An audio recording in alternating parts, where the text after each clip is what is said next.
Approaches to the study of myth and mythology.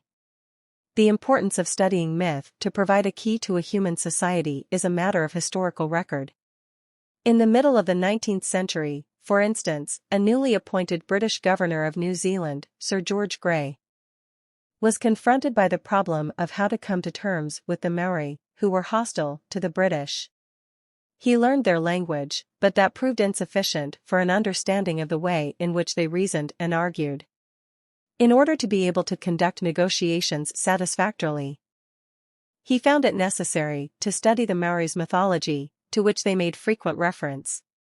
Other government officials and Christian missionaries of the 19th and 20th centuries made similar efforts to understand the mythologies of nations or peoples so as to facilitate communication. Such studies were more than a means to an end, whether efficient administration or conversion. They amounted to the discovery that myths present a model or charter for human behavior and that the world of myth provides guidance for crucial elements in human existence: war and peace, life and death, truth and falsehood, good and evil. In addition to such practically motivated attempts to understand myth, theorists and scholars from many disciplines have interested themselves in the study of the subject.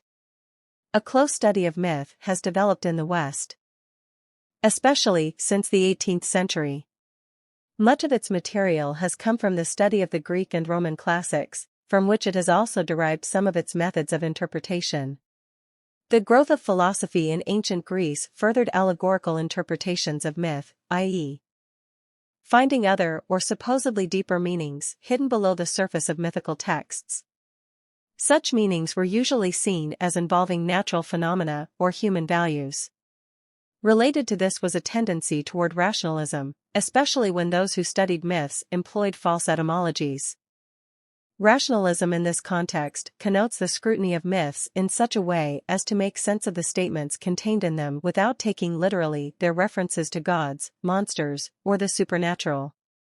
Thus, the ancient writer Palaephatos interpreted the story of Europa, carried off to Crete on the back of a handsome bull, which was actually Zeus in disguise, as that of a woman abducted by a Cretan called Tauros, the Greek word for bull, and Scylla, the bestial and cannibalistic creature who attacked Odysseus's ship according to Homer's Odyssey, was by the same process of rationalizing interpreted as simply the name of a pirate ship. Of special and long-lasting influence in the history of the interpretation of myth was euhemerism, named after Euhemerus, a Greek writer who flourished about 300 BCE, according to which certain gods were originally great people venerated because of their benefactions to humankind. The early Church Fathers adopted an attitude of modified euhemerism, according to which classical mythology was to be explained in terms of mere humans who had been raised to superhuman, demonic status because of their deeds. By this means, Christians were able to incorporate myths from the culturally authoritative pagan past into a Christian framework while diffusing their religious significance. The gods became ordinary humans. The Middle Ages did not develop new theoretical perspectives on myth, nor, despite some elaborate works of historical and etymological erudition, did the Renaissance. In both periods, interpretations in terms of allegory and euhemerism tended to predominate. In early 18th century Italy, Giambattista Vico, a thinker now considered the forerunner of all writers on ethnology, or the study of culture in human societies, built on traditional scholarship, especially in law and philosophy, to make the first clear case for the role of the creative imagination of human beings in the formation of distinct myths at successive cultural stages. His work, which was most notably expressed in his Scienza Nuova, 1725. The new science of Giambattista Vico had no influence in his own century. Instead, the notion that pagan myths were distortions of the biblical revelation, first expressed in the Renaissance, continued to find favor. Nevertheless, Enlightenment philosophy, reports from voyages of discovery, and missionary reports, especially the Jesuits' accounts of North American Indians, contributed to scholarship and fostered greater objectivity. Bernard Loubovier de Fontenelle, a French scholar, compared Greek and American Indian myths and suggested that there was a universal human predisposition toward mythology. Into L'Origine de Fables, 1724.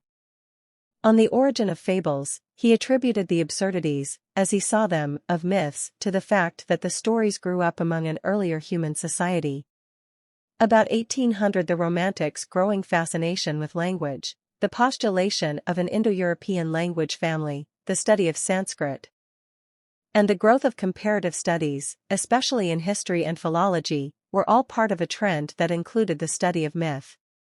The relevance of Indo-European studies to an understanding of Greek and Roman mythology was carried to an extreme in the work of Friedrich Max Müller, a German scholar who moved to Britain and undertook important research on comparative linguistics.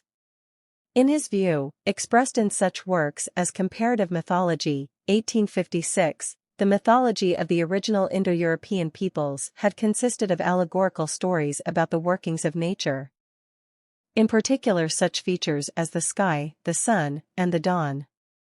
In the course of time, though, these original meanings had been lost, through, in Müller's notorious phrasing, a disease of language, so that the myths no longer told an irrationally intelligible way of phenomena in the natural world but instead appeared to describe the irrational activities of gods, heroes, nymphs, and others. For instance, one Greek myth related the pursuit of the nymph Daphne by the god Phoebus Apollo. Since, in Müller's interpretation of the evidence of comparative linguistics, Daphne originally meant dawn, and Phoebos meant morning sun, the original story was rationally intelligible as the dawn is put to flight by the morning Sunday. One of the problems with this view is, of course, that it fails to account for the fact that the Greeks continued to tell this and similar stories long after their supposed meanings had been forgotten, and they did so, moreover, in the manifest belief that the stories referred, not to nature, but precisely to gods, heroes, and other mythical beings.